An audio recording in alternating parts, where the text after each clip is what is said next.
Laingut ki MLA ka Meghalaya ki bakantup yu ba Himalaya Muktan Shangpliang na Mausinram constituency ka Felin Sangma na Selsela constituency but u Benedict R Marak na Raksamgre constituency kila ino kam ye ka jinglong MLA jongki.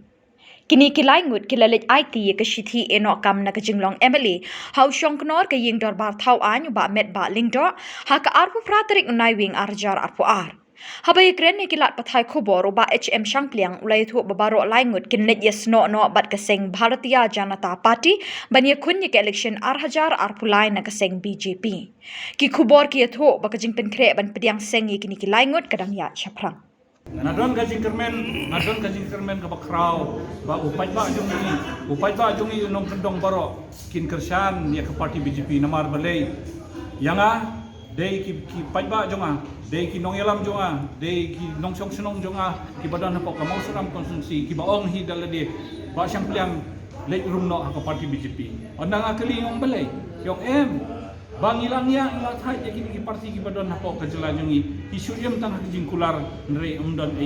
bangiyo den kata kalong ba kiru kiong dalade haba umodi ulang ai khau ini haba umodi ulang ai yang beduk ini haba umodi ulang ai kalai ini ulang ai ka bam ini teke kan eu bangi pha sayu brio haying jumodi kata kalau kejingkan jongki brio hanong kendong den namar kata ni sutu ba ka wave juga BJP ka don ha kitai nong kendong lagi larangi lai samangi bat pensutu yu pai ba larangi lai samangi ba unong rep mentabaro unong rep uang ngikwa ka PM Kisan scheme kalong 10,000 bakiyo mano ba ai 10,000 ki kung kajing rap ki nong rep don ba ai tin namar kata kini kinong kendong jungi ki badon ha kinong kendong kidip bakane ke parti BJP ka trei bha ya mata jongki